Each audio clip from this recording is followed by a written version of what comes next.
datang pada mata pelajaran prakarya bab rekayasa.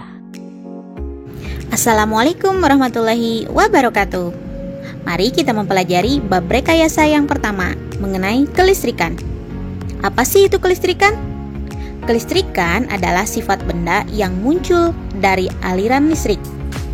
Sedangkan bedanya dengan instalasi listrik adalah suatu perlengkapan yang digunakan untuk menyalurkan tenaga listrik dari sumber listrik ke peralatan-peralatan yang membutuhkan tenaga listrik. Sebelum kita membahas lebih jauh lagi mengenai kelistrikan dan instalasi listrik, mari kita ingat terlebih dahulu mengenai listrik. Listrik merupakan teknologi mutakhir yang ditemukan manusia. Dengan adanya listrik, jarak dan waktu menjadi terasa dekat. Seperti yang sudah tadi dijelaskan mengenai kelistrikan, yaitu sifat benda yang muncul dari adanya muatan listrik. Nah, ada dua jenis nih muatan listrik, yaitu yang pertama muatan listrik positif atau dengan nama lain proton. Yang kedua adalah muatan listrik negatif atau elektron. Suatu benda bermuatan listrik negatif jika kelebihan elektron dan bermuatan listrik positif jika kekurangan elektron. Secara alami, muatan listrik positif selalu mengalir dari titik berpotensial tinggi ke titik berpotensial rendah. Mari kita simak uraian mengenai muatan listrik. Kita ibaratkan sebuah atom terdiri dari dua muatan, yaitu muatan positif dan muatan netral yang berada di tengah-tengahnya. Kemudian bagian terluarnya adalah muatan negatif atau bahasa lainnya adalah elektron. Bagian positif muatannya disebut dengan proton dan yang bagian netral namanya adalah neutron. Nah, sehingga ada dua, bagian kulit dan bagian inti. Bagian kulit elektron dan bagian intinya adalah neutron dan proton. Sekarang kita bahas mengenai arus listrik, yaitu mengalirnya elektron secara kontinu pada konduktor akibat perbedaan jumlah elektron pada beberapa lokasi. Terbagi menjadi dua, yaitu DC dan AC, direct current, atau disebut dengan arus listrik yang arahnya tetap, DC. Kemudian, satu lagi adalah arus listrik bolak-balik atau AC, alternating current, adalah arus yang besar dan arahnya selalu berubah-ubah.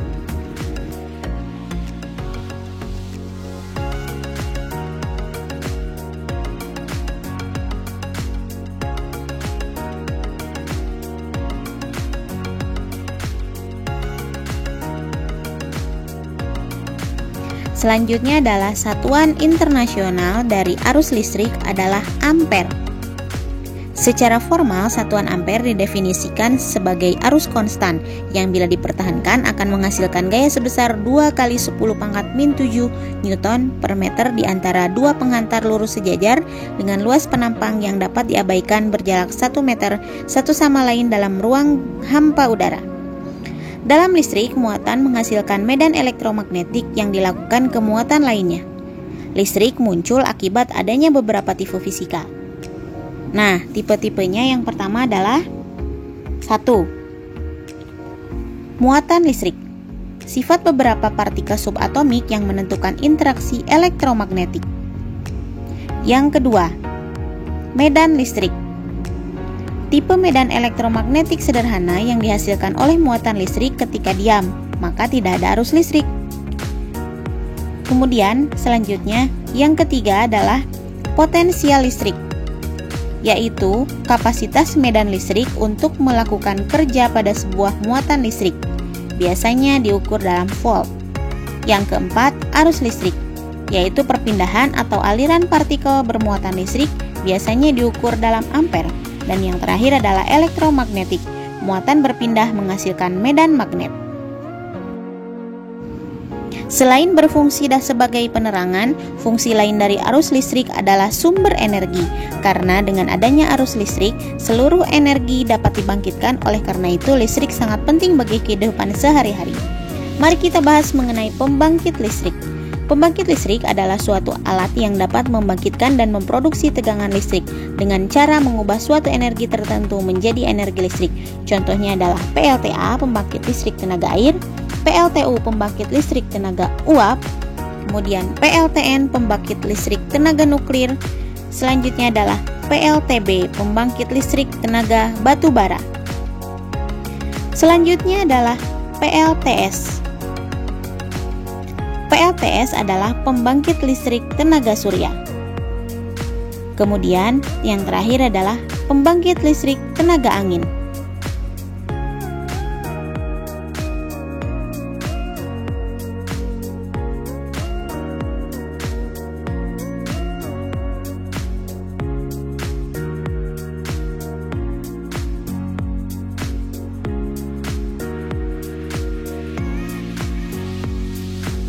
Berikut ini merupakan tokoh-tokoh dari kelistrikan, yaitu ada Michael Faraday, Benjamin Franklin, Thomas Alva Edison.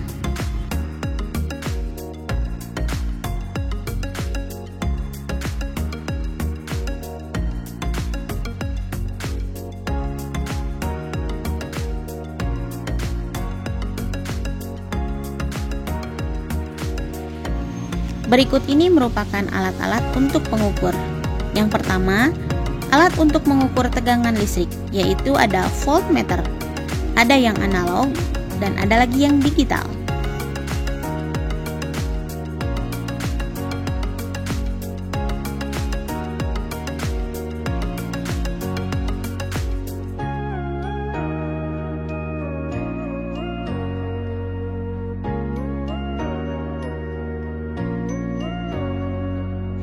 Kemudian selanjutnya adalah alat untuk mengukur kuat arus listrik, dinamakan dengan ampere meter.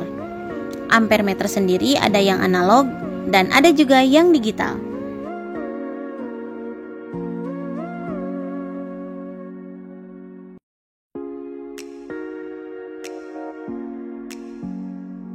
Bagian selanjutnya yang akan kita bahas adalah instalasi listrik rumah tangga. Instalasi listrik adalah suatu rangkaian yang menghasilkan sebuah aliran listrik, bisa berupa sebuah lampu ataupun sebuah sumber listrik. Instalasi listrik terdiri dari sebuah saklar, stop kontak, dan lampu secara sederhana. Input saklar dapat berupa sebuah fasa atau sumber fasa, kemudian outputnya menuju ke beban, di mana beban itu adalah lampu, dan harus ada kabel netral di lampu sehingga lampu tersebut akan menyala apabila saklar di-on-kan. Ada beberapa batasan daya listrik yang digunakan di rumah tinggal tersebut, dari 220 sampai 2200. Berikut merupakan komponen-komponen instalasi listrik. Mari kita bahas. Yang pertama adalah bergenser. Bergenser merupakan alat yang berfungsi sebagai pembatas daya listrik yang masuk ke rumah tinggal dan juga berfungsi sebagai pengukur jumlah daya listrik yang digunakan di rumah tinggal tersebut. Nah, berapa jumlah batasan dayanya sudah kita bahas sebelumnya. Mari kita bahas bagian-bagian utama dari bergenser. Yang pertama adalah MCB, Miniatur Circuit Breaker, berfungsi untuk memutuskan aliran daya listrik secara otomatis jika daya yang dihantarkan melebihi nilai batasannya. Yang selanjutnya adalah meter listrik atau kWh meter. Alat ini berfungsi untuk mengukur besaran daya yang digunakan oleh rumah tinggal tersebut dalam satuan kWh, kilowatt hour. Yang selanjutnya adalah spin control, merupakan alat kontrol penggunaan daya dalam rumah tinggal dan akan selalu berputar selama ada daya listrik yang digunakan. Selanjutnya yang terakhir adalah pada kanal output bergenser biasanya terdapat 3 kabel, yaitu kabel fasa, kabel netral, dan kabel ground yang dihubungkan ke tanah. Itu tadi bagian-bagian dari bergenser. Spin control sendiri perputarannya akan semakin cepat jika daya listrik yang digunakan juga semakin besar. Sebaliknya akan melambat jika daya listrik yang digunakan juga berkurang. Seperti CD, perputarannya akan terlihat. Meter listrik yang berisi angka akan berubah sesuai penggunaan daya listriknya. Selanjutnya adalah saklar. Saklar atau switch merupakan komponen instalasi listrik yang berfungsi untuk menyambung atau memutuskan aliran listrik pada suatu penghantar. Jenis-jenis saklar terbagi menjadi berdasarkan per unit. 1. Saklar tunggal, yang kedua adalah saklar majemuk. Berdasarkan fungsi ada 1. Saklar on off, dan yang kedua adalah saklar push on.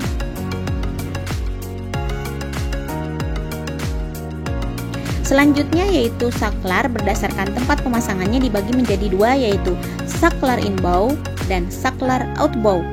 Perbedaannya dapat terlihat pada gambar, yaitu yang inbow tertanam di dalam, kemudian yang outbow itu keluar.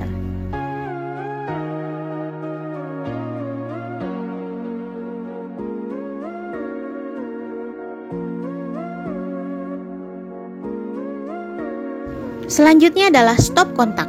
Stop kontak atau biasa disebut outlet merupakan komponen listrik yang berfungsi sebagai muara hubungan antara alat listrik dengan aliran listrik.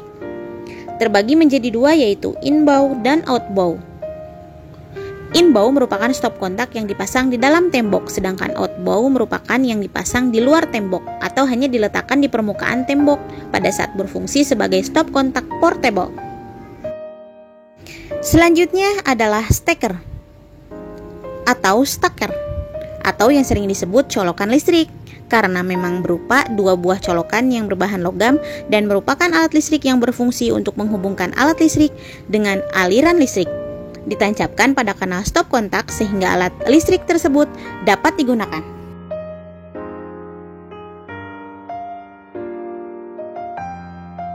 Selanjutnya adalah kabel listrik. Kabel listrik merupakan komponen listrik yang berfungsi untuk menghantarkan energi listrik ke sumber-sumber beban listrik atau alat-alat listrik. Kabel yang digunakan biasanya berjenis seperti berikut: NYA, NYM, NYY, dan NYMHYO. Serta masih banyak lagi contoh jenis-jenis dari kabel. Kalian bisa lihat. Yang terakhir adalah pengaman listrik. Instalasi listrik rumah tinggal pun membutuhkan pengaman yang berfungsi untuk memutuskan rangkaian listrik apabila terjadi gangguan pada instalasi listrik rumah tinggal, seperti gangguan hubungan arus pendek atau short circuit atau korsleting. Terdapat dua jenis pengaman listrik, yaitu pengaman lebur atau biasa yang disebut dengan sekring. Yang kedua adalah pengaman listrik termos, biasa disebut dengan MCB. Semoga bermanfaat. Sampai jumpa pada materi selanjutnya.